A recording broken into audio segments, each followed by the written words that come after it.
everyone there too. So next up, we have Professor Robert Green from Kent, University of Kent in the UK. And I realized actually when Bob first contacted me that we'd already communicated, and as far as 2014, I found it in my email. So we actually do go back quite a long way.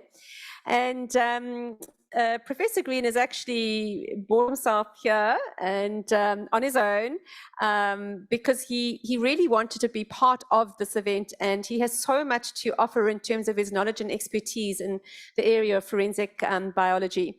So a little bit about Professor Green. He's currently a reader in forensic science at the University of Kent. And I have to say, you're going to have to just explain a little bit.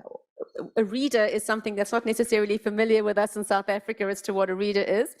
But prior to joining the university, Bob worked with the Forensic Science Services in the UK Home Office. And we all know that the UK Forensic Science Service was really led the way in terms of the development of their forensic DNA database. And our DNA laws in South Africa were largely premised on what was going on at the time with the Marper case, actually. So you know, there's a lot of synergy with regards to what's happening in South Africa today and the UK. During this time, Bob was responsible for initiating the Home Office's work, leading the national program of cold case rape investigation. And he was also made an OBE for his services to forensic science.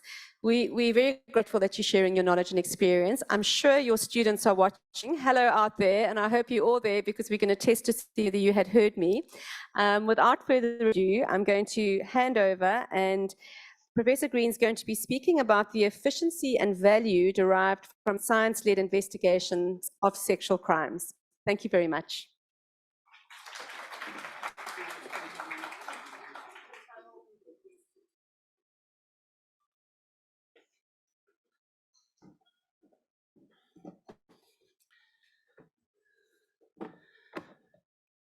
Okay, you'll see me fitting up the iPad, and that will become clear in a moment. But thank you, everyone, for hosting me. Let me just open my pad of notes.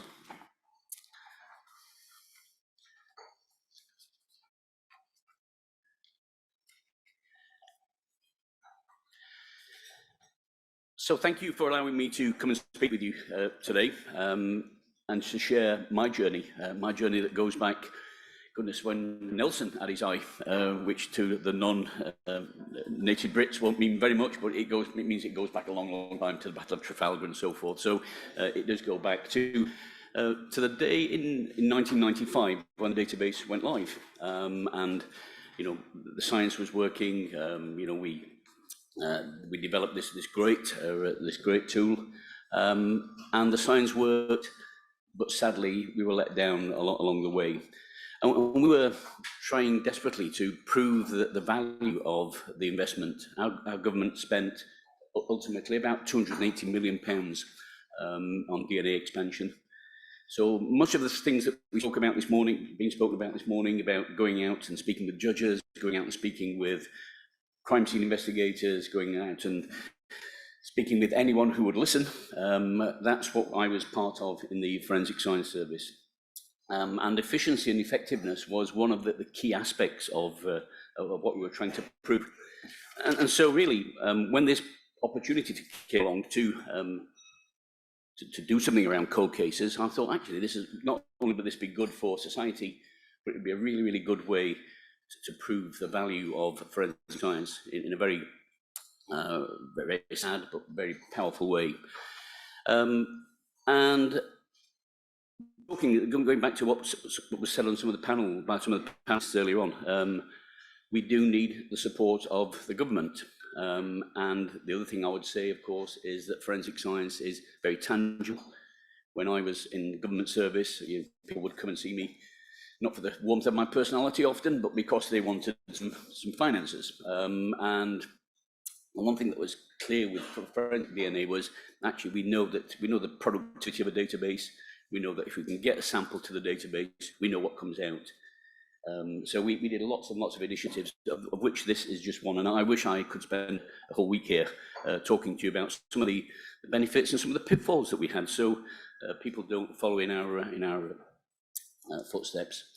But I want to try something a little bit different. I want to try to make this as interactive as I possibly can. Colleagues of mine back at the University of Kent, and I know that Devin Finnerty, my good friend and colleague, is listening. So hi, Devin, will know this, will know my predilection for using these QR codes. So just take a moment just to scan the QR code, both online and in the audience, because that will actually take you to, I've called it a whiteboard where you can jot down your ideas. It's all anonymous, but actually if you want to leave your email address, if there's something I didn't cover correctly, then I'll follow up with you on the way back. And you can hear the pinging now of my Apple Watch as people start to sign into the form. It gives me an alert each time someone answers. So why should we be bothered with this? We were trying to prove the efficiency of the database. We built some models that said, actually, if you put so many samples in, we know what the efficiency rate will be, and so forth and so on. All of this is not secret. I'll share it with anyone who wants it. But this really started, truthfully, this actually started in a pub. This whole debate around how I got involved with cold cases came in out of a conversation in the pub. And it was, I was being asked, bearing in mind the database went live in '95, this was in 2004, so 9 years on, effectively. I was being asked to consider, as part of a meeting tomorrow in the Home Office, as it was, would I consider signing off the destruction of some samples that, because they'd just been put into a freezer, the freezers were getting fuller and fuller and fuller and fuller. We'd bought additional freezers. Bob, will you sign off on the destruction of these samples? And so, as I'm standing at the bar having a drink, thought, actually, no, that doesn't sound very sensible at all. You know, we've got a very serious offence. Then the poor victim has gone through an awful trauma of having the doctors, the medical examination, and now we're just going to throw these samples away. So I said, well, no, we won't do that.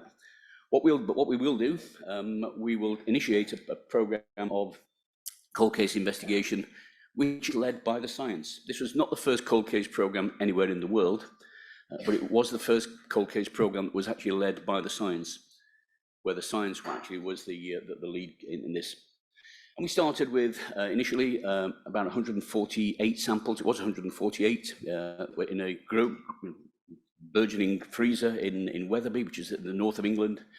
And that's what we did. We provided the funding to reanalyze these cases. There were cases that had been analysed using a previous multiplex that wasn't compatible with the database. Let's upgrade the samples and let's make them what I referred to as the time match fit. So that was 2004. Fast forwarding this to the day, and Vera Baird was one of the victims' ministers actually in the day. The depressing truth was that in those days, the conviction rate for rape in our country was 5%.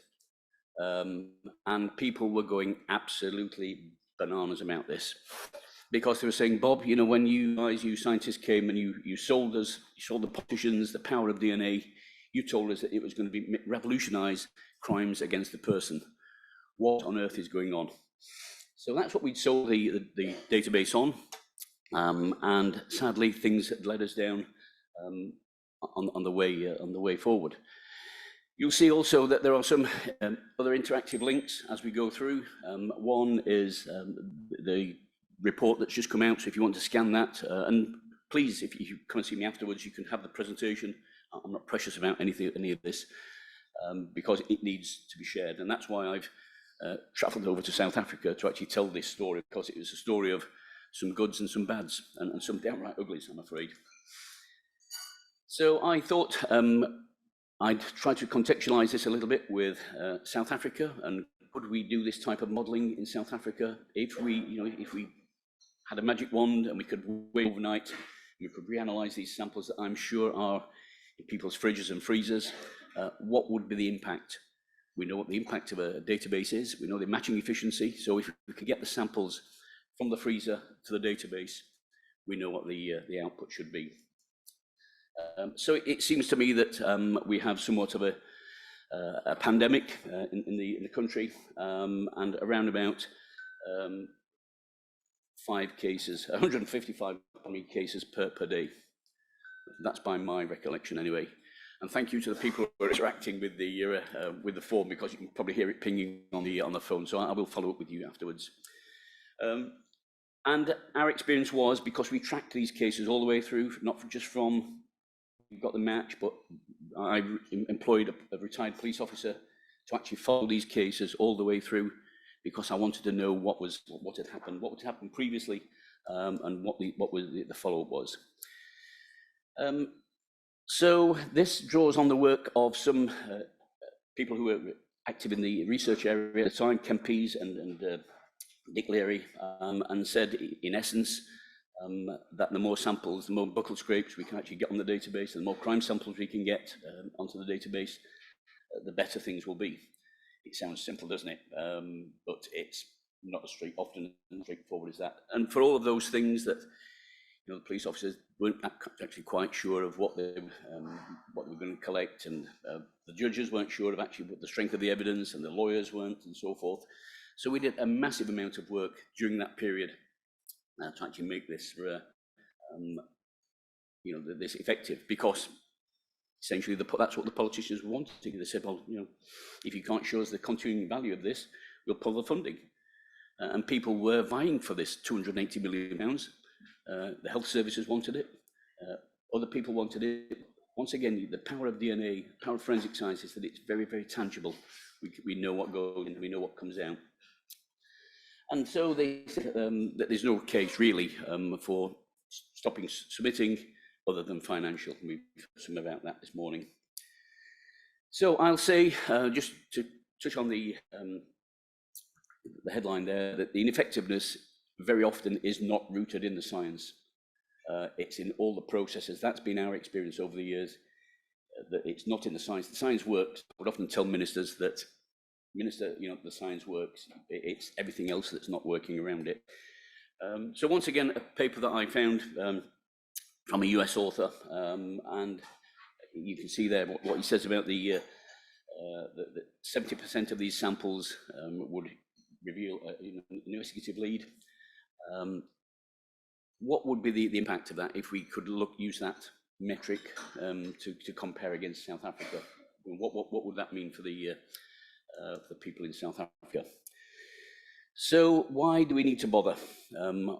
Why should we even bother with this? This represents the standard curve. This is, I suppose, delving into criminology for a little bit, but this is the standard curve of a volume criminal, a criminal who commits house burglaries and so forth. And they tend to follow this Gaussian curve.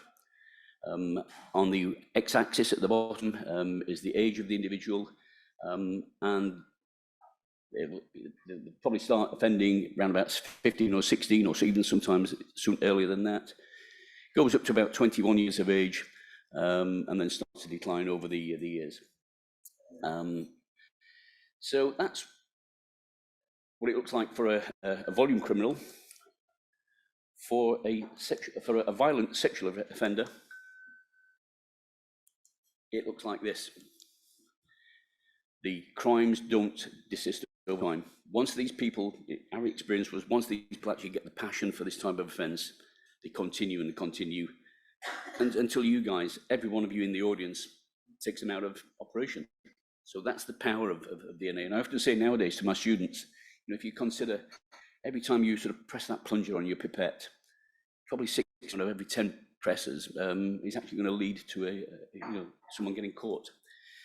So if we don't catch them at the time, they continue to offend, and it gives us more victims and more crimes. So the key here is of course speed.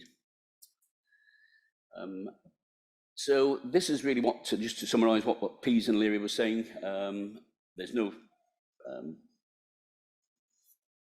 thing other than trying to save money for not submitting these samples. We also often want to get the full value, don't we, of DNA? So, and the McLeod Glove McLeod Grove theory of offending says that these interventions that affect the efficiency of an arrest actually can have an inherent value themselves. You know, they're far more powerful than perhaps we think. And just the first case study, because on the face of it, it looks a good study. This was a guy called Imiela. He was a serial rapist called the M25 rapist. And then if any of you have come to the UK and had the misfortune of driving on the M25, it's the orbital route that goes around London, and you will spend hours and hours and hours sitting on that road. It's a notorious black spot for road hold-ups and so forth. So on the face of it, it looks good, but my challenge really was, well, if we could have done this sooner, what might have been the impact? This is where he was committing his offences around the M25. This is a list of his offences, and I just ask you to look at the two things really, the ages of the victim. So that first victim, 10 years of age, and it was a litany then of offences that followed on. And if I was to tell you that this reoffending was only possible because actually we should have had Emilia's sample on the database, should have had his buccal scrape loaded to the database. We couldn't have stopped that first offence in November 01, but look at all the offences that we could have stopped afterwards. So speed really is key. So we started to look back, going back to my conversation in the pub. It was these samples that we were looking at were from the period 85 to 95. What did we have in the backlog really? And of course, we've heard a lot about sort of samples that are stored in laboratories nowadays. We've heard a lot about the burgeoning problems we have with actually managing the day-to-day work. Why should we actually look back as well? That's the key there. Why should we look back as well as forwards? Well, that was the evolution of our DNA processes over up to 2002. We've advanced since then, but at each of those junctures, there's an opportunity. There's a scientific opportunity to do more. There's a societal opportunity to actually use this to make life better for victims.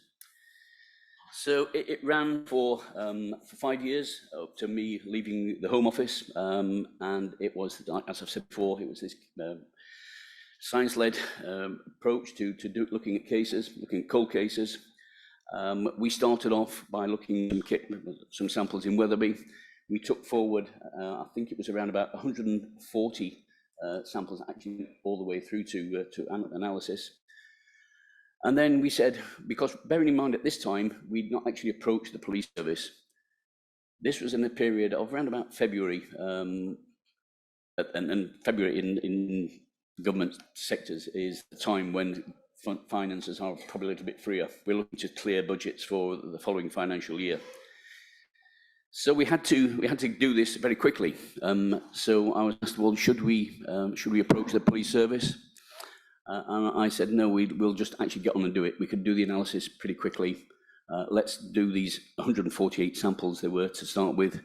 Let's do it and let's then see what we get out of it.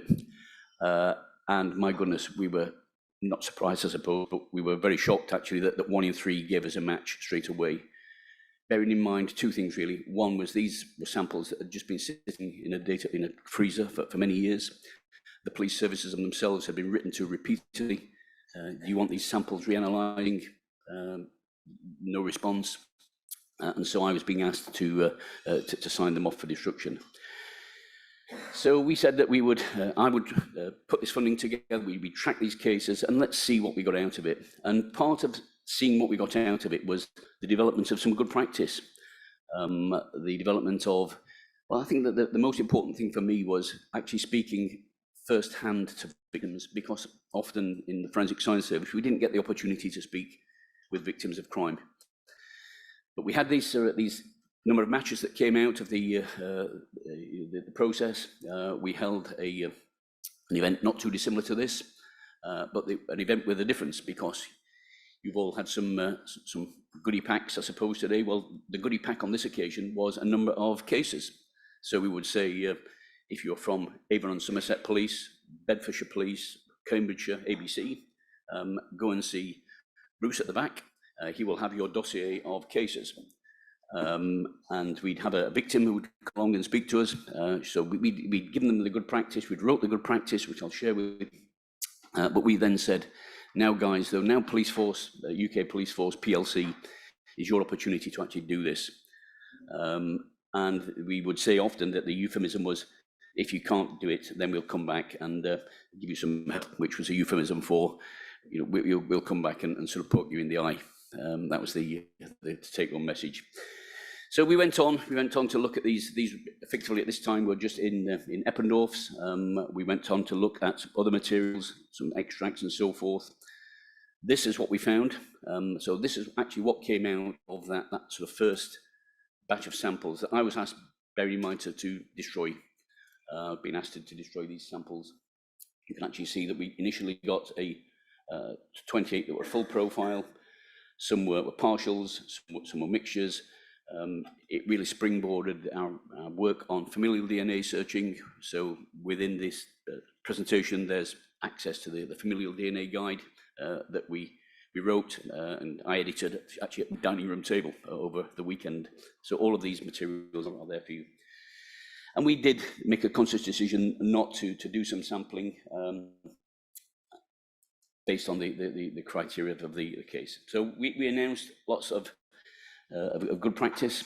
We found lots of good practice. We announced an amnesty where we actually start to look for these items. And I'll tell you what, you know, if I was lucky enough to be employed now as in this type of field again, where I would actually start looking is not around Cape Town, but actually in the freezers. What do we have in the freezers now that that are just sitting there that we could actually do something with? So we looked, we found all of this, and this is just a snapshot really of what was found from the what you'll see in the guide. So bearing in mind, this was at the time, these were the samples that I was being asked to sign off on. At the time, there were 38 convictions came out of that. 200 years of life sentences, so 200 years of non-life sentences, pardon me, which in the UK is quite a feat because we give not very long sentences in the UK for lots of these offences. And we started then to write the DNA Good Practice Guide. So remember that these were just waiting to be destroyed. The victims had long been forgotten about. Misconceptions from colleagues in the police service, well, Bob, you know, why are you breaking all this up again? These victims have moved on. That was not our experience. These victims have not moved on. They want their day in court. They want their day of justice. And in fact, we had one girl from the US who'd actually been raped in Canterbury. Actually flew over from the US to actually have a day in court. So if anyone tells you that there's, you know, we're just raking over, you know, bad sores, then that's actually not that wasn't our experience. These are just some of the offending patterns of these offenders, because, like I said from the outset, these people do not stop. They don't stop until you press the plunger and stop them. This is one of the first cases, Everton. And the point to make here is that you can see the mauve block in the middle. We could have actually, remember, we could have done this in 1995. The database went live in 1995. Our legislation was retroactive. We had these samples earlier on. We could have done it, we didn't. And that was the consequences. We found out masses of stuff, and I wish I had a week to spend with you in terms of actually going through this presentation, but lots of them had, 3/4 had a conviction prior to the advanced rape. 80% of them continued to offend afterwards. So remember that these people don't stop. They don't stop until they're stopped by the power of science. And I've got to say the power of good investigations as well, because good science needs good policing. It needs good policing to actually understand what's happening. So you can see there, I'm not going to read from the slide, but there was lots of knowledge that came out of this, and lots of rather humbling experiences actually with victims of crime, speaking to them, you know, listening to how they'd gone through, what they'd gone through, how they felt that they'd been let down by the criminal justice system, the politicians banging the table to say, Bob, you know, you said that this was going to, you know, it was going to solve all of this crime, and it hasn't. You know, I know what, we'll pull the funding, we'll put it into healthcare. Well, we had lots and lots of good experiences from this. Lots of benefits, improved service to victims and so forth. It sends a strong public reassurance message. Before I actually left the Home Office, I actually wanted to advertise this, what we were doing. I actually wanted to advertise it in a series of men's magazines, because I thought actually that's where they'll probably most look at these things. And to actually show them actually what the Home Office, what the police services were doing, to actually put the fear back on the offenders. Repeatedly, victims were telling us how they'd carried this fear with them all their lives, and truly, speaking with some of these victims, it was humbling. So, some of the things we spoke about at dinner last night. Many of these victims, many of these offenders, actually they pleaded guilty straight away. Again, what a benefit! You know, you don't have to drag the victim through the court.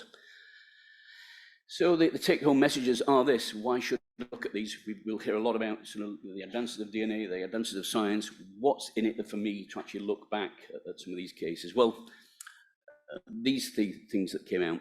One is that old offence equal old offending. So just because the offence is back years, it does not mean to say that the offender is not still alive and kicking. Can we afford not to act? Victims, let me tell you, have not moved on. I've spoke to repeatedly numbers of them, hundreds of them over the years, well, that 5-year period. They've not moved on. They want their day in court, and justice delayed is justice delayed. So these are the two publications. If you can't scan them in the time, I'll share with you the presentation. One is the familial guide, and the other is the cold case guide. So one is, what do we do if we don't have a match? The other is the cold case guide. Actually, how do I do this? And I think, Vanessa, I've actually managed to come out spot on time. I've been practicing for weeks to get this actually.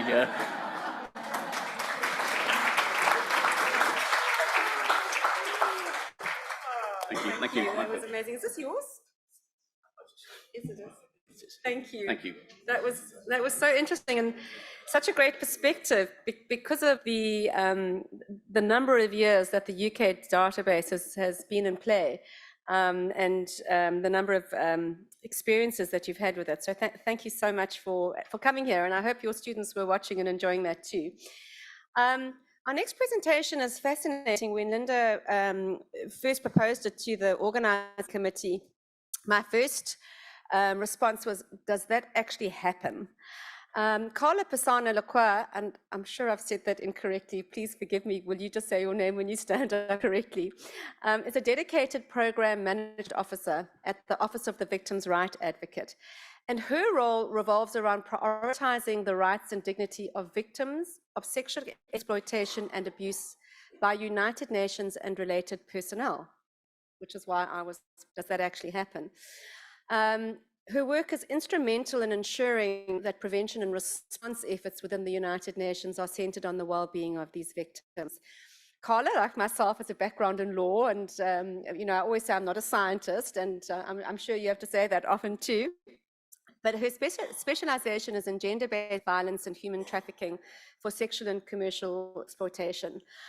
We welcome you all the way from New York. It's New York that you're based in, New York, and yesterday Carla was definitely very jet-lagged and in a different time zone, so I hope you're back in our time zone today.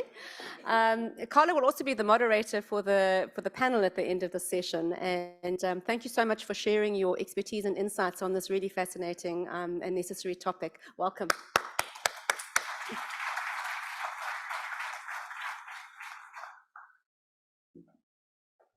So good morning. It's a pleasure to be here among the scholars. I'm not a scholar, but I am here representing the Victims' Rights Advocate and her office, and to discuss the achievements we have made and challenges faced in supporting the resolution of paternity claims of victims of sexual exploitation and abuse perpetrated by United Nations staff and non-staff personnel.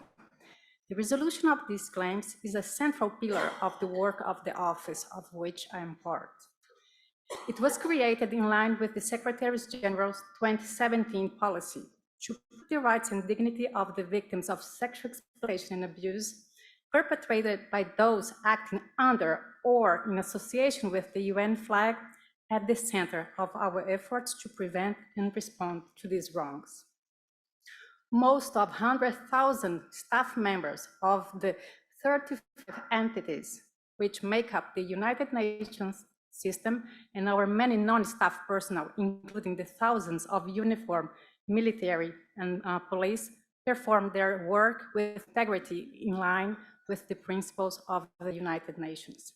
Their service provides benefits to many, often in difficult and sometimes extremely and dangerous situations. But the contributions of the majority continue to be undermined by allegations, many substantiated, of sexual exploitation and abuse by peacekeeping, humanitarian, and development personnel. The victims are the women, men, girls, and boys we have pledged to protect and assist. This wrong causes harm and suffering to victims, which can be long-lasting and life-changing. They have a profound negative impact on communities, and in the short and longer term, they fracture trust among populations, undermining United Nations credibility and legitimacy, and compromising its essential work. Many victims are left with children fathered by perpetrators. The United Nations entities have sought to prevent and respond to allegations of sexual exploitation and abuse for over 20 years. In 2014, disturbing revelations of sexual exploitation and abuse by uniformed personnel in the Central African Republic, combined with a delayed and chaotic response by the United Nations, failing to prioritize the rights, interests, and experience of the victims, led to the establishment of an independent review. Its report, released in late 2015 and transmitted to the General Assembly in June 2016, generated much soul-searching across the organization. Interim Secretary General Antonio Guterres pledged to take robust action on sexual exploitation and abuse by United Nations personnel as he took his oath of office in December 2016. By February 2017, he launched what he described as a new approach. This approach marked a significant shift from those of the past, which focus in the main on the reputational risk to the organization and the conduct and discipline of the offenders, rather than the harm caused. The principal pillar of the new strategy involved placing the rights and dignity of victims of sexual misconduct at the center of the prevention and response. This requires priority attention to be placed on the realization of victims' rights and the complex and lasting impact of sexual exploitation and abuse on them, their families, and their communities. In order to operationalize the new approach in 2017, the Secretary General created the role of the Victims' Rights Advocate, who I have the honor to work with, and appointed the first incumbent. Her role is to work across the United Nations system, at the headquarters and in the field, to identify ways to prevent sexual exploitation and abuse, and if they occur, promote and protect victim rights to report and receive support, ensure their cases are properly managed and perpetrators are held accountable. In addition to the Victims' Rights Advocate, the Secretary General requests senior victims' rights officers be appointed in the Central African Republic, the Democratic Republic of the Congo, Haiti, and South Sudan, the countries from which most allegations had been received, to perform the role of the Victims' Rights Advocate on the ground.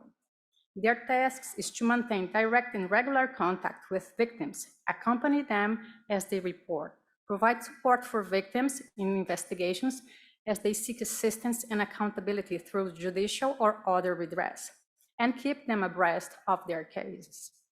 Supported by the Victims' Rights Advocate in her office, the officers devote significant attention to the resolution of paternity and child maintenance, claims associated with UN personnel, resolution of this is central to realize the rights of the victims and their children, as they enable them to receive the financial and other support required from the fathers as part of their parental responsibility, and crucially, enable them to know their parent identity.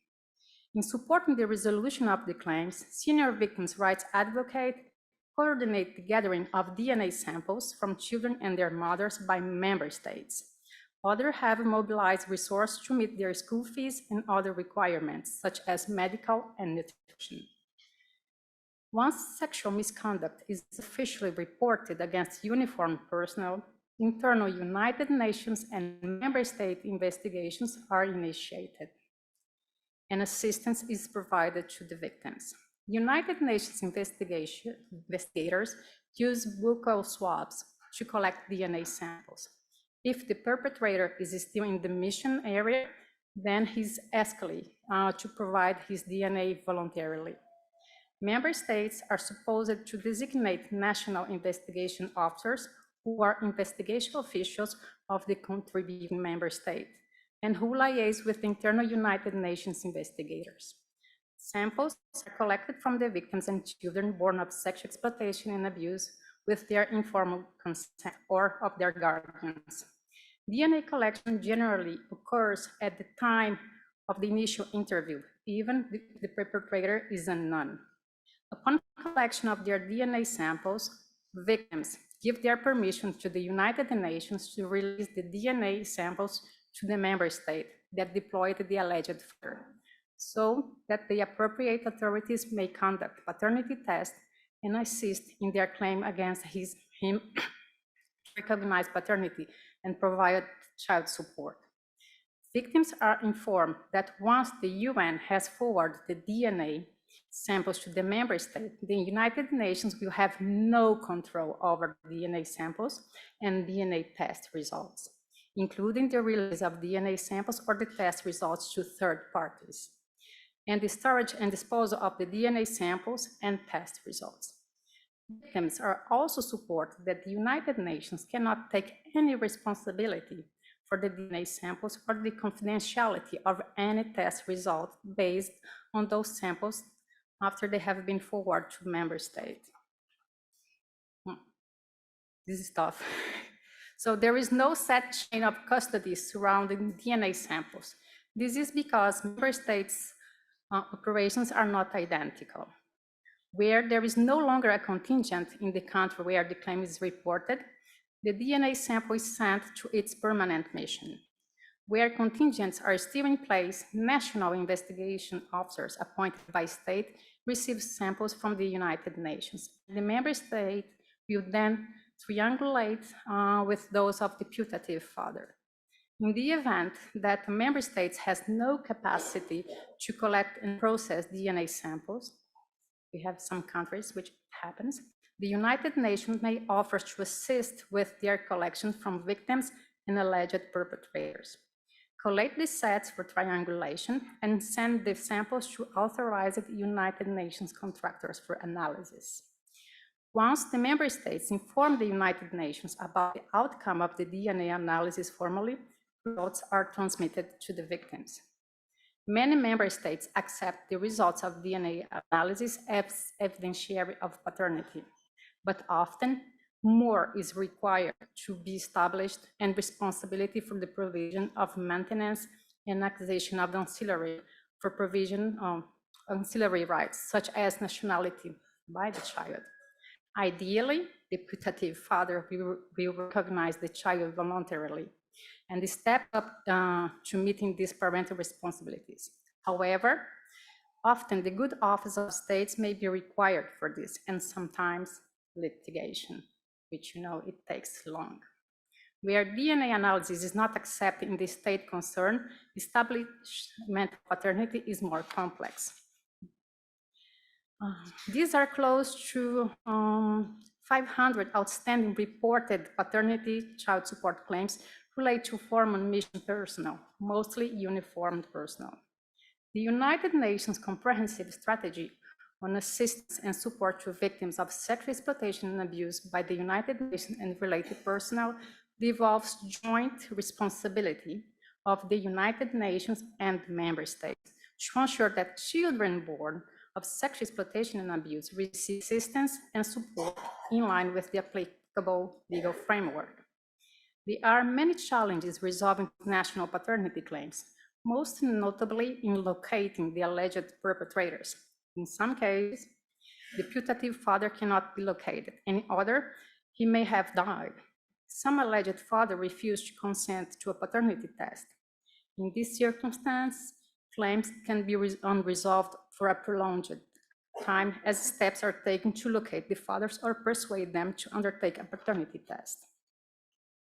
Even where alleged fathers are located and are willing to provide DNA samples, the process of retrieving the samples, testing them, and collecting the results is time-consuming. Involve different entities and the acquisition of relevant documents, which often needed to be translated and certified.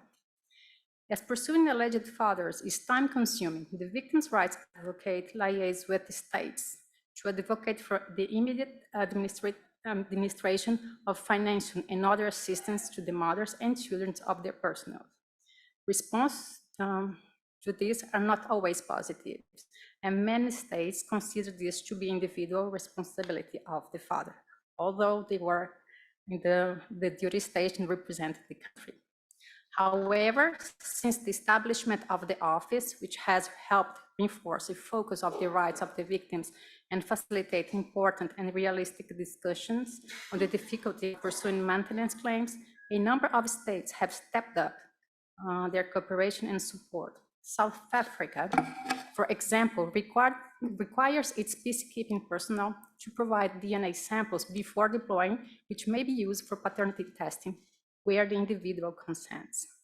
It and other states have initiated a collection of DNA samples of children alleged to be born of sexual exploitation and abuse and their mothers to help resolve this case and seek to use their standing in national and other processes to compel the fathers to live up to their obligations.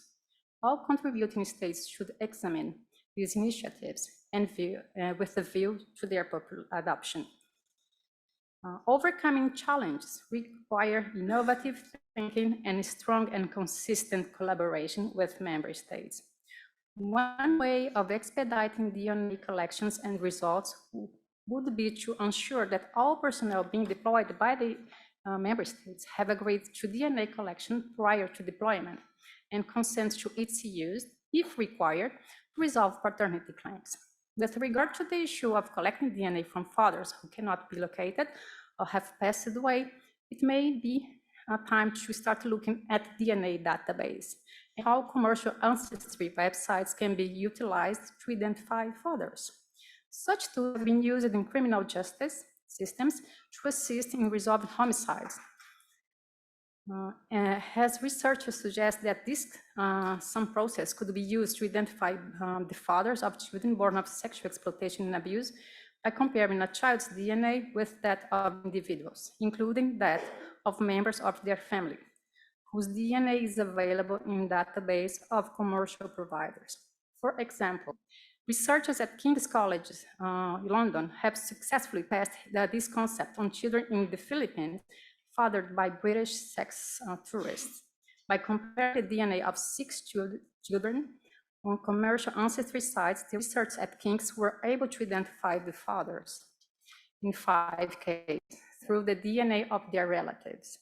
It has been suggested that this same concept could be used on the purpose of identifying children born of sexual exploitation and abuse fathered by UN personnel.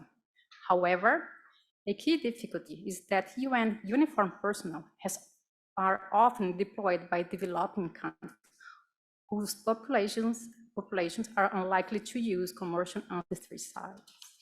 To conclude, active engagement support from member states are crucial as we seek to fulfill our duty of care to those harmed by our own personnel. As we look for innovative ways to speed up the DNA testing process, we need to be realistic about the difficulties and time-consuming nature of procedures. In this context, we cannot expect victims to wait all procedures, including legal, are completed. Assistance should be prompt and effective, and our office will continue to coordinate with the United Nations, entities, and member states to ensure that victims and their children are not lost in the process, but consulted, informed, and respected at every stage. We must remember that placing victims first is not only about the outcome of the process and securing accountability of the perpetrators, but also about providing durable and targeted assistance to victims throughout, including by reducing the re-traumatizing potential of DNA collection process and creating a safe and enabling environment where victims feel heard and supported. Thank you.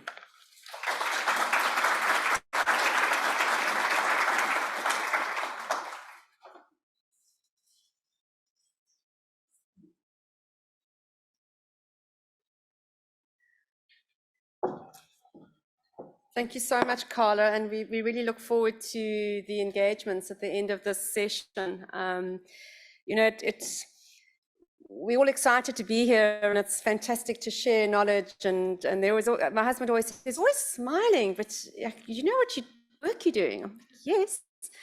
There has to be positivity amongst the reality of what we do, because if we constantly had to focus on actually why we do it, not why we do it, that's why we do it, of the field that we're in, yeah, we wouldn't get out of bed in the morning. So it's not that I take it lightly, and I'm sure none of you take it lightly in this room, but you know, it's thanks to people like Carla and other presenters and all of you that we are able to bring more justice and strive for a safer and more just Africa. So thank you, and to all the online listeners for that, because it doesn't go unappreciated. Our next presenter, Bonnie, who I always say, if ever I was going to go with war with anybody, it would be with Bonnie at my side. Advocate Bonnie Curry-Guamo is a force to be reckoned with, and has led the DNA task team and the TCC centres in South Africa like none other. Also a lawyer, a specialist High Court litigator with 24 years of prosecutorial expertise. Her focus lies on the prosecution and management of gender-based violence and femicide in South Africa, and she has a particular emphasis on vulnerable groups, child murders, femicide, child pornography, serial rapists, child justice. Bonnie, I don't know how you get up in the morning, given what you have to deal with specifically in this country. Bonnie has honestly the most comprehensive knowledge and experience in these critical matters, and really is a leading authority in the field. She's currently serving as the National Head of the Sexual Offences and Community Affairs Unit within the South African National Prosecuting Authority, and is responsible for driving the GBV mandate, and will be talking to us today about some of the initiatives that she has put together in South Africa, a survivor-centered approach, as well as we hear about the DNA backlog. And let me tell you, this lady is at the center of it, and really has some insight and knowledge into how to ensure that we are looking to prevent tomorrow's victims by identifying these serial perpetrators at an early stage of their criminal career. Bonnie, thank you again for joining us. I used to be terrified of you, and then when I traveled with her to Dar es Salaam, we had a moment in the airport where she was feeling a little bit unwell, and I just handed her my bottle of water and I said, just drink this. And I think that we just became sisters after that. It was like, I'm not scared of you anymore, because I know you. So thank you for sharing your knowledge, and over to you. Thank you.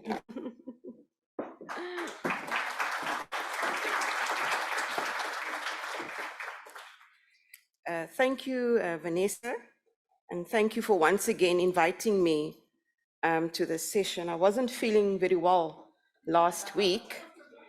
I'm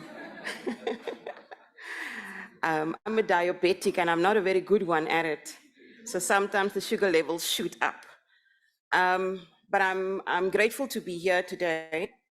And I'll start off with the reminder that I am not a scientist. I'm a prosecutor, a very proud one, indeed, in a country such as ours. So the unit that I head up, okay, the green button, I'm assuming, The unit that I head up is called the Sexual Offences and Community Affairs Unit, just colloquially known as soccer. Do not confuse it with any football club or anything else. And we are a specialized unit responsible for the GBV mandate of the National Prosecuting Authority. And one of our key activities is formulation and implementation of best practices in addressing GBVF and optimal management of GBVF matters. Now, I need not tell any of you about the scourge of GBV globally, and I do not think I need to speak about GBV in South Africa. It is completely out of control. And because of this, the President of South Africa introduced the Gender-Based Violence and Femicide National Strategic Plan, also called the NSP for short. And this NSP sets out to address the systemic challenges that have resulted in the inadequate response to the management of GBVF cases. Now, what is that inadequate response? There's a reason that victims are not reporting. We know GBV is high, but if you look at our numbers, there is a disconnect between the numbers of cases reported versus what's happening on the ground. We are all aware of that, whether you're from the police, whether you the scientist, whoever you are.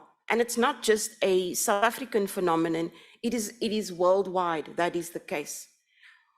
So to give effect to our own obligations, we need to ensure optimal management of these GBV cases.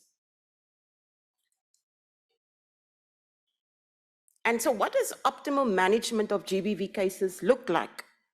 For me, it means there must be adequate access to report GBV. You cannot have in place all the most brilliant systems and you don't have adequate access. The victim does not have adequate access to report GBV. There should be adequate pre-trial services available to the victim. I was a prosecutor, well, I am a prosecutor, right? But I was a litigator in the High Court in the Western Cape for 24 years. It's a long time. And I can tell you now, the focus was never on pre-trial services. It was on the trial. It was on getting that conviction. And somewhere along the line, we miss the victim sometimes. And so for me, there must be adequate pre-trial services available to the victim. There needs to be PGI, prosecutor-guided investigation, and prosecution by specialist prosecutors and advocates. There must be an adequately informed community on issues relating to GBV, because we know one of the reasons people are not reporting is that they often do not know what GBV is. Those of us sitting here, we know what GBV is, we work with it all the time. But in our communities where GBV is rife, I cannot report something if I don't know that I'm a victim, if I don't know my rights. So if we say there's optimal management of a GBV matter, we need to make sure that the community we serve is adequately apprised around all issues relating to GBV, including their rights. There must be adequate procedures in place for the proper collection of evidence and adequate forensic resources available to analyze the collected evidence. The latter two, of course, very relevant to this particular symposium, DNA, because we all know that DNA is often what stands between a conviction and an acquittal in a GBV matter. So that for me is what optimal management of GBV matter should look like. I'm sure there will be those of you that might add some of it, and I would like to, when we have the question time, to also hear from the floor whether you agree that this is what is required for optimal management of GBV. So in South Africa, we introduced a best practice called Thuthuzela Care Center model. And it is the soccer unit that I head up that has the mandate to develop best practices and policies for optimal management of GBV cases. And so one of the best practices is the TCC model. It's called TCC, short Thuthuzela Care Center. Thuthuzela meaning comfort, a place of comfort. And this was introduced in the year 2001. And to date, we have 63 of these centers across the country. We have them in rural, urban, peri-urban areas so that we are able to reach as many victims as possible. But I can tell you now, 63 simply isn't enough. This is a huge country. And so the 63 that we have should actually probably be doubled to really have a huge impact. But I must just say to you that in the past 2 years, we've added 8 new TCCs. So we are going at a very fast pace at the moment to try and really increase that TCC footprint across the country. So why are these TCCs so important? They are one-stop facilities, which initially it was introduced as an anti-rape strategy, but it was expanded in 2021, to now provide services for all GBV offenses. Because we found that even the victim of sexual offenses who arrives at the TCC is actually a victim of assault, of violent assault. Victims were arriving there with no history of sexual assault, only violent assault, and they were still being helped, right? But so we thought, let us make it, confirm it, that we do assist all victims of GBV. And what it's aimed at is reducing secondary victimization. That's one of the key reasons victims simply don't report, is because of that secondary victimization. It's aimed at increasing the conviction rate by building a case which is ready for successful prosecution and reducing the cycle times from time it's reported until finalization. And so the TCCs are managed by the NPA, but in partnership with other relevant stakeholders, such as the Department of Health, the police, and the Department of Social Development. So why do TCCs work? They work because they're victim-centered. I don't think you can address GBV if what you're putting in place, if your intervention is not victim-centered. The services are tailored to the needs of that particular victim, and to reduce secondary victimization. So the space that is created, the environment which is created within the TCC must be an environment which is victim-friendly and conducive to reporting. And that's very important. So what we've said is, you don't need to necessarily go to the police station. At most of our TCCs, we have police right there. So you can come straight and come to that safe environment at the Thuthuzela Care Center. So you don't go to an overfull police station. You're not then amongst all the other persons who are either reporting or potentially even perpetrators at a police station. Because you can imagine how daunting it must be to go into that environment and you've just been violated yourself. So through collaboration with the police, we have been able to now create an environment where a victim can come straight into the center itself and come and report their case. And dockets are opened at the Thuthuzela Care Center, obviously by the police, and then it is filtered through to the police station that has the necessary jurisdiction. The second one that is very important is that it's court-directed. So Thuthuzela centers are court-directed, and this distinguishes Thuthuzela Care Centers from other centers that are set up, because there are many other centers that are set up to assist victims of GBV in South Africa. But what sets us apart is that we are court-directed. So the offender accountability is ensured. So what we do is we train specialized personnel at the Thuthuzela Care Center to come in. Sorry, my eyesight is going here. Apologies, this is now age showing. Okay, So we have trained personnel specializing in dealing with victims and survivors at all points of service within the center. We secure the physical, forensic, and other evidence of the victim and the survivor, and have a focused prosecutor-guided investigation. The third leg that makes it so workable and such a success is that it's multidisciplinary.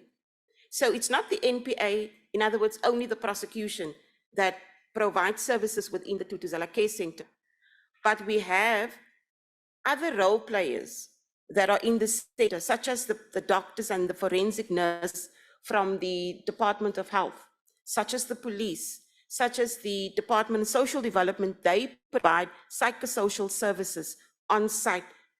Again, it's a one-stop facility. So you get all your services under one roof. We try and make the system very seamless so that there's victim management and support from the time that the victim enters. We also introduce mutual accountability for us as service providers to ensure that the victim is always at the center. And we've designed objectives that are common and are shared by all stakeholders.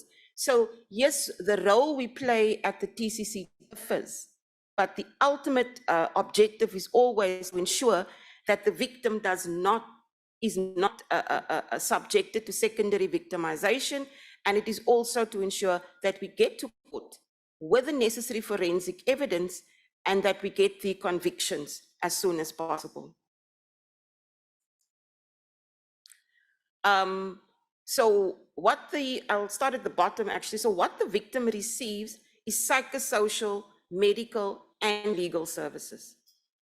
It works because of that effective cooperation, collaboration, and communication between all the various stakeholders, which leads to a well-coordinated, high-quality service for survivors, which enables them to move smoothly and quickly through the TCC.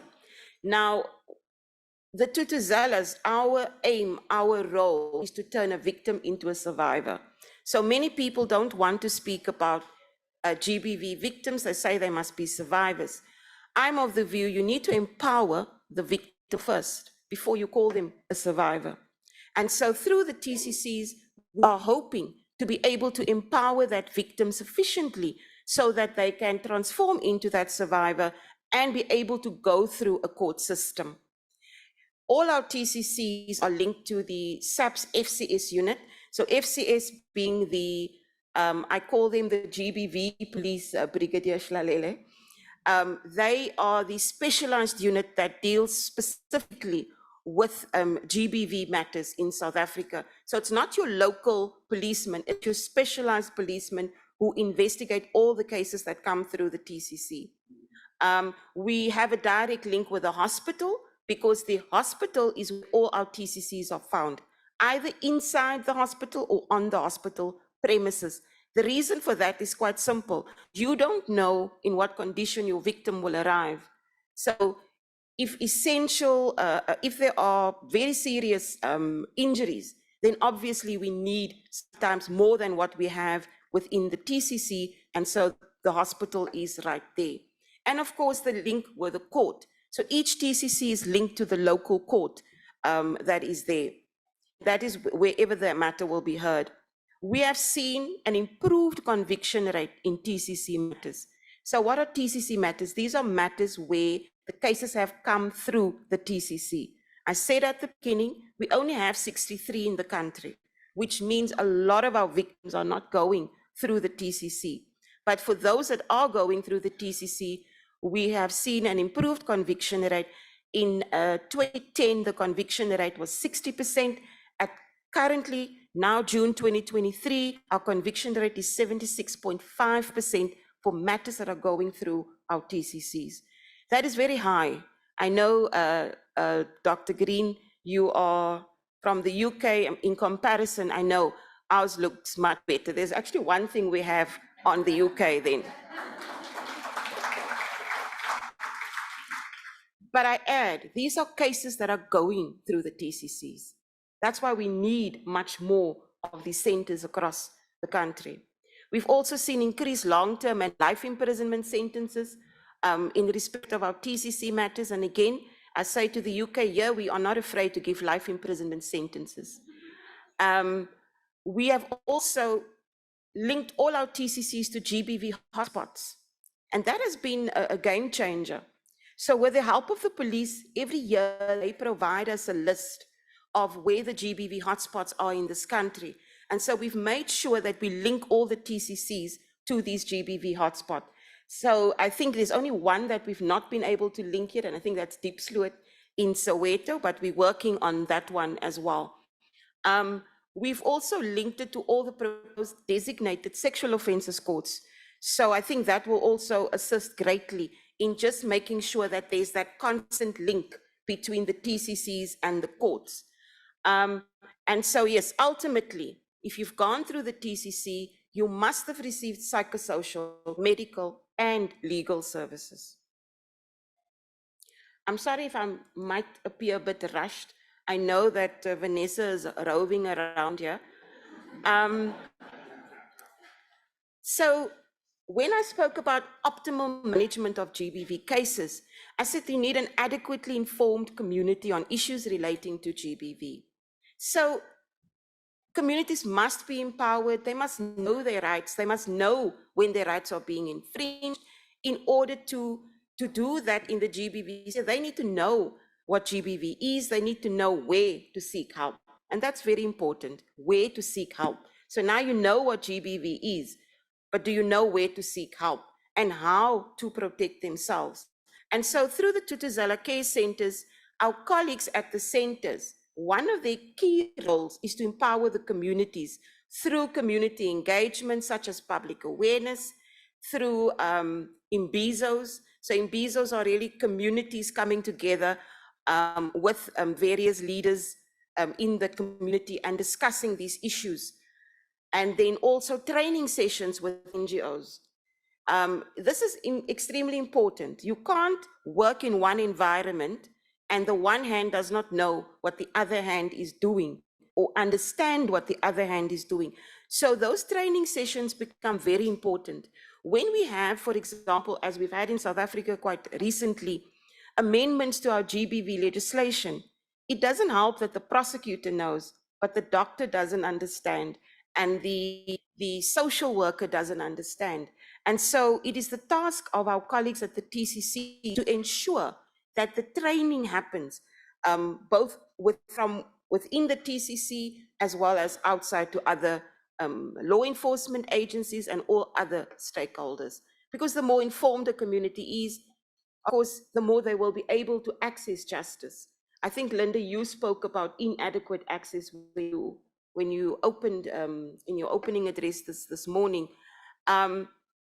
You won't expect access to justice if we don't know what their rights are. And for me, that is very important. And so this is one of the key functions of our TCCs. Adequate access to report GBV.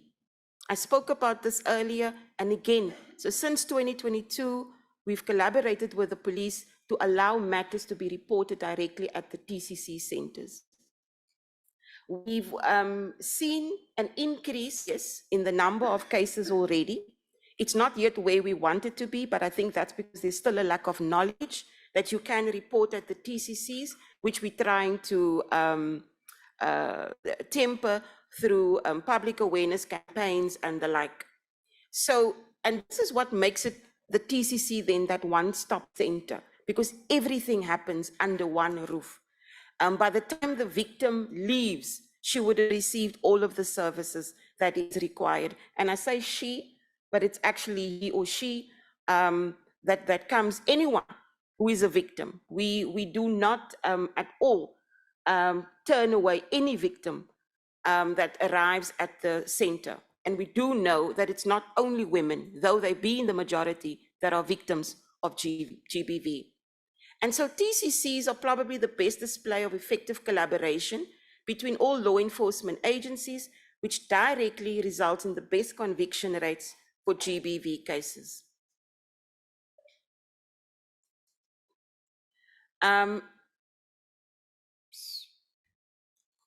my one doesn't want to move.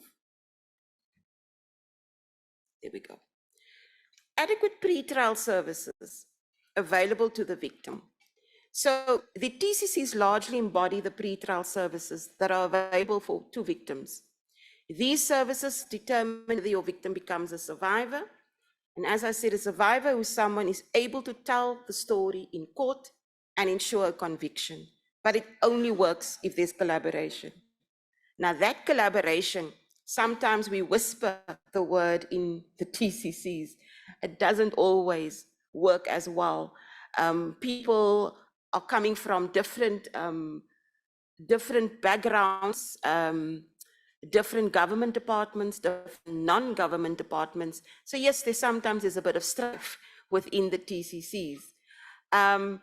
But when it works extremely well. And the only persons that profit from it, from us collaborating well, is the victim, essentially. Our pretrial services include trauma containment. It includes medical attention, consultation with a prosecutor, and this is really a key aspect which plays a role in whether there's a conviction or not. One of the most important aspects of optimal management of a GBV matter has to be PGI, prosecutor-guided investigation. In this PGI methodology is practiced in all criminal matters, not just GBV, and it's premised on joint management of the investigation by SAPS and the NPA. It works very well in South Africa. It entails joint target setting around delivery of finalizations and interventions to address challenges. The prosecutor studies the docket, consults with the investigating officer. They look at what is outstanding. The prosecutor will list further investigation, and the investigating officer will try and finalize by an agreed date. There's normally scheduled meetings between the prosecutor and the investigating officer. And in the GBV sphere, this is done by a case manager. So at each TCC, there's a prosecutor that is linked to each and every TCC. These specialist advocates really, and their role is to make sure that there's PGI in all of the dockets that come through the TCCs. This collaboration reduces undue delays in the finalization of our cases, and again, increases the conviction rate. Why does it increase the conviction rate? Many victims don't want the same case in court for the next 4 or 5 years. They lose interest, they move on with their lives, and then don't want to come back to court. So we are hoping that through PGI, we are able to really ensure that the cases do go through, that the cycle times are quite shorter. So what is the TCC experience in 2023? It's become more than a service point. We try and make it a safe space within the community. We are seen as recognizing the needs of those communities where we serve, as they provide clothing. We have care packages and even of late food to our victims at our various TCCs. And this was because of a collaboration with the SPAR group, which is what do they call them, a grocery store in South Africa. We now do referrals to Cape Mental Health, where the need is identified when the victim arrives. We now are able to identify substance abuse if the victim presents and be able to do the necessary referral. Where the need presents, again, referral to a shelter. That is very important because we've broadened the scope now to GBV at our TCCs. We've also introduced the domestic violence protocol, which is very important. So that is where we've trained our TCC staff to be able to assist the victim to apply for a protection order. We are hoping that when we go digital, Yaki, that this will become even, we have legislation that allows us now to do a digital online application for a protection order. So again, many of our victims that present don't have access to do the online. So through the TCCs, we are hoping that we are able to assist, get that protection order to assist the victims, because we also know in our country, many of the victims that present initially as a victim of GBV will later end up in a mortuary as a femicide. So to prevent that, we try and we've rolled out the domestic violence protocol.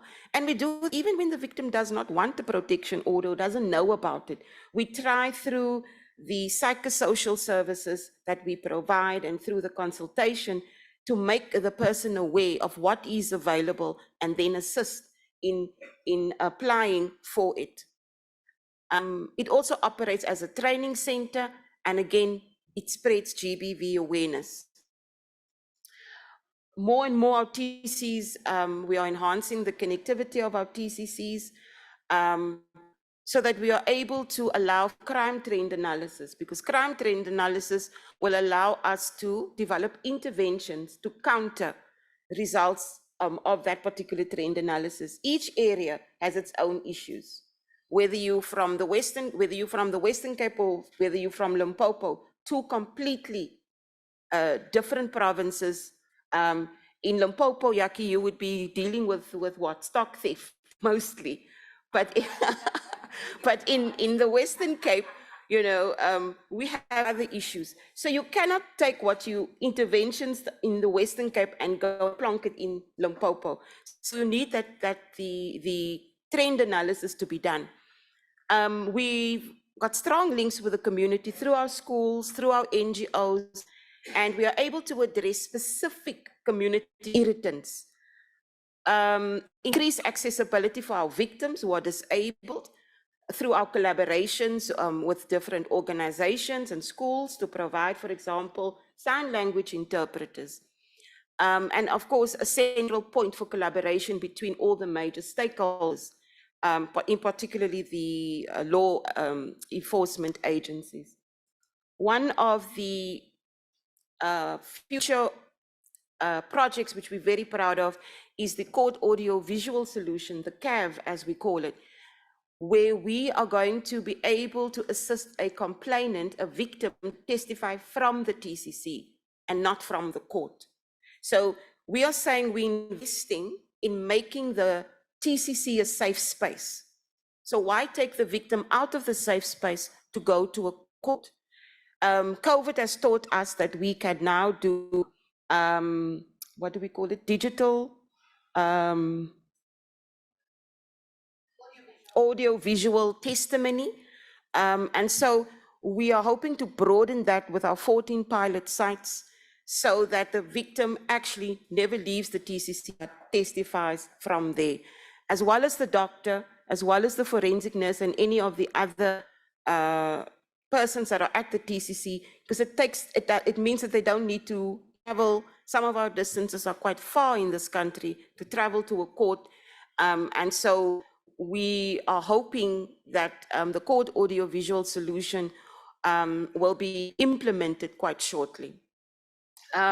We've also started targeting our new tertiary group, a new vulnerable group, which is the tertiary student. So for the first time since last year, our tertiary student is now also a vulnerable group. And we'll share this presentation, Vanessa, because she's standing there with that tablet that looks more like a gavel than anything else. But I just wanted to say one thing, and it is... The last part of your presentation, actually, I think it's to get to that, because I think yeah. if we can take 5 minutes of your time, because the DNA task team is there we go. I think everyone would really like to hear about. Okay, so our second best practice is the DNA backlog task team. So again, we know how important DNA is for our court cases. And so in South Africa, we've had a backlog of DNA cases when the police, and in South Africa, it's only the police who have the mandate to do forensic analysis for criminal purposes. And so they experienced the shortage of chemicals, and a backlog developed. And so this obviously would have had a negative impact on the courts and the cases before it. And many of these cases, unfortunately, were all GBV, or many of them were GBF related.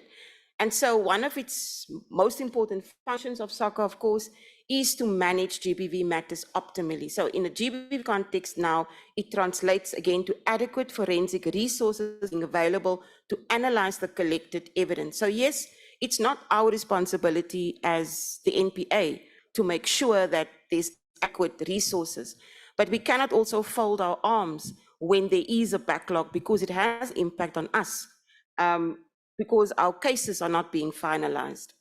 So I must be very careful because I've got a lot of police colleagues here.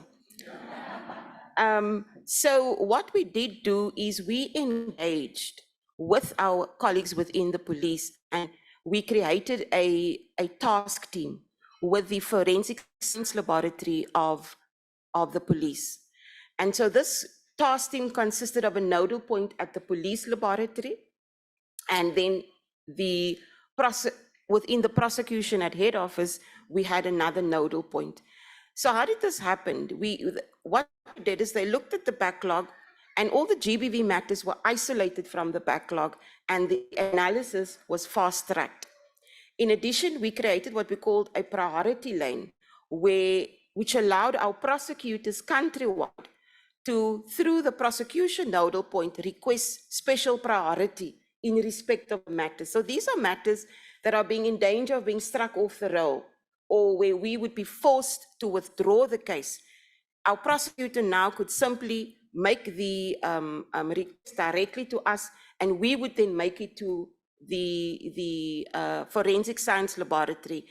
And then all these reports, once we receive it at head office, would then be sent to our provinces via email to wherever it is needed to ensure that we don't have matters that are struck off the roll being withdrawn. In total, this intervention has ensured that in excess of 32,000 reports were received from SAPS as at 12 June 2023. And I must just applaud Brigadier Ras, Brigadier Shlalele, who has been instrumental in getting those reports.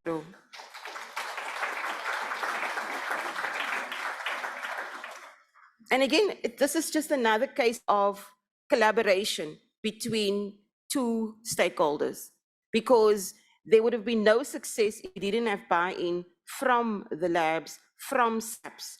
And so there were many meetings held initially as to how this would happen. But that is really, I would think that in any country where there is a backlog, this is the way to go. It works.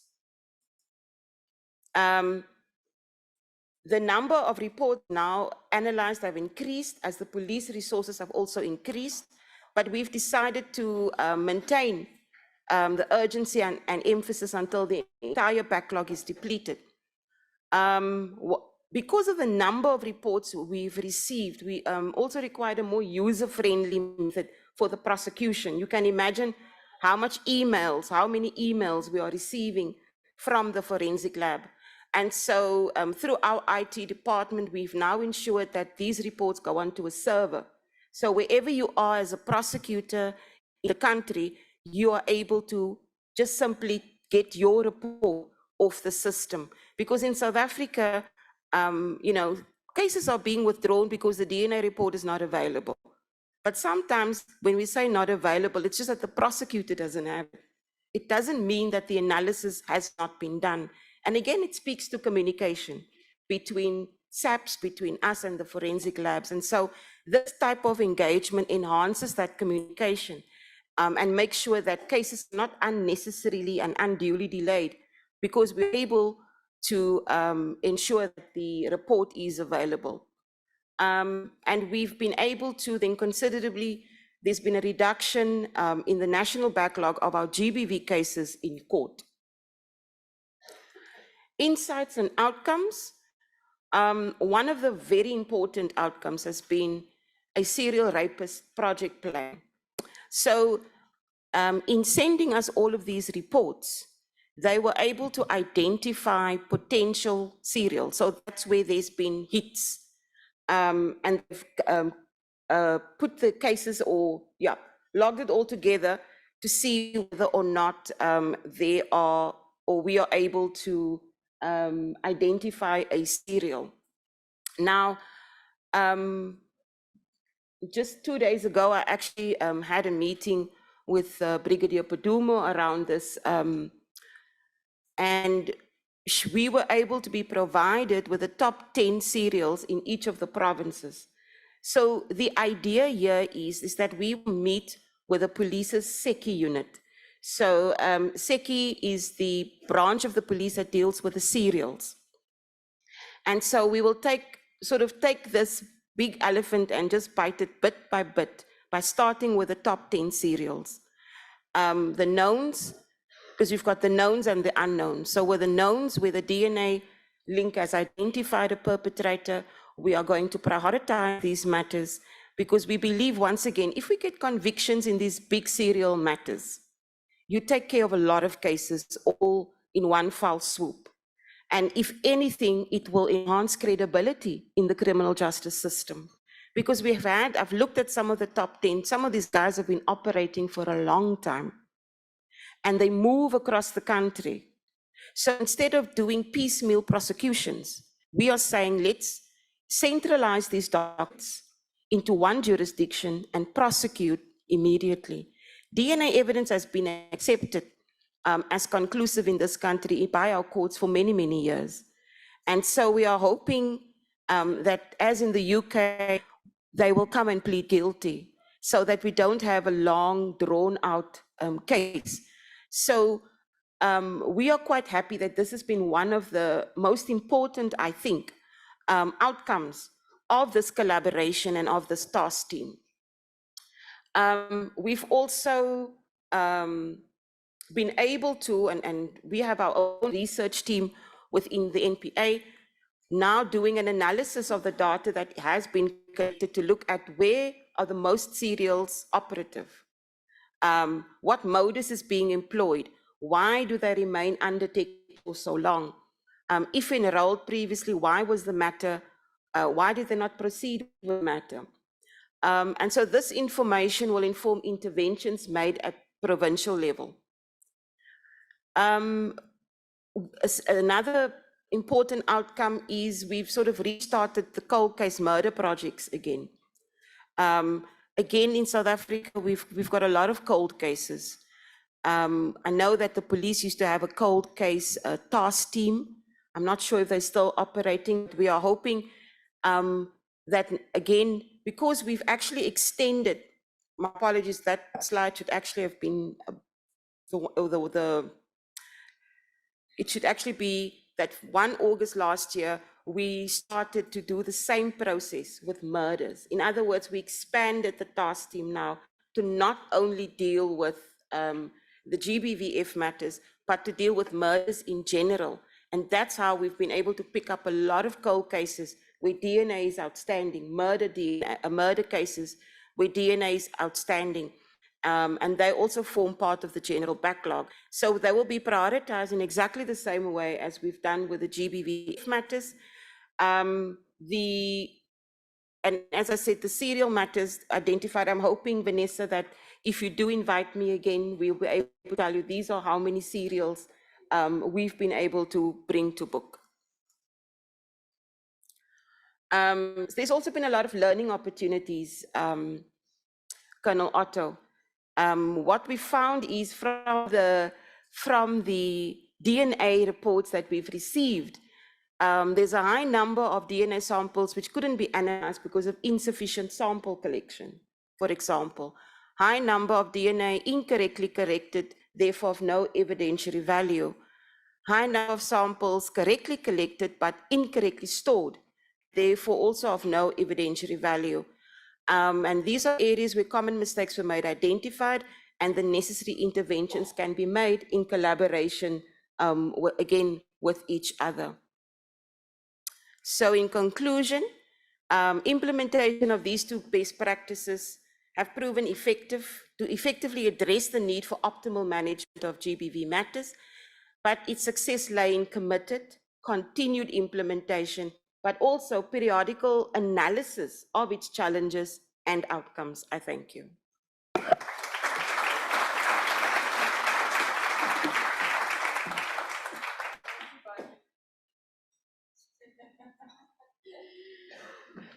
Thank you so much. And if anyone thinks it's unfair that I gave Bonnie more time, I think that the DNA backlog has just been such a spoken about issue in this country. And thank you, Bonnie, for not only your first part of your presentation on the TC Centre and the work that you've done, but actually it's probably the first time that we've had authentic and credible information around the DNA backlog. And I really urge the South African Police Services to have the same approach to it, because at the end of the day, we all want the same outcome. Information gives us power. It enables us to collectively fight the scourge of GBV, which Bonnie said is out of control. And these are methodologies that really can tap into doing something about it. So hopefully with regards to the DNA backlog, rather than saying there is no DNA backlog or we've just cleared every sample, it's just such as Bonnie had said, there are challenges. We might not have done all the cases. We've only done 5% because 90% are incorrectly collected. Well, there's something that can be done about that. So I really hope that this kind of collaboration, this transparency, we can forge better partnerships going forward to really work together. So thank you, Bonnie, for raising that issue. Thank you very much. Thank you, Linda, for letting us go into your time. I did ask permission, and Linda said it's a critical issue. Let her continue. So I'm handing it over to you and Carla, to the next panel to talk about empowering change, a global toolkit for essential multi-sectoral services and combating violence against women and conflict-related sexual offence. Thank you very much.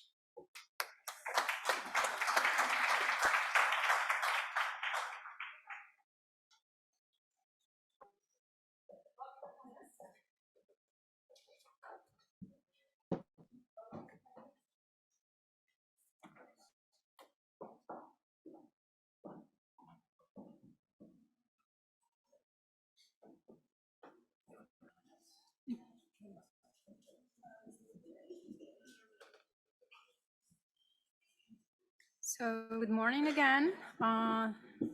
This specific panel is dealing with the gender-based violence initiatives. So I will ask members of the panel to introduce themselves. I hope you have a microphone.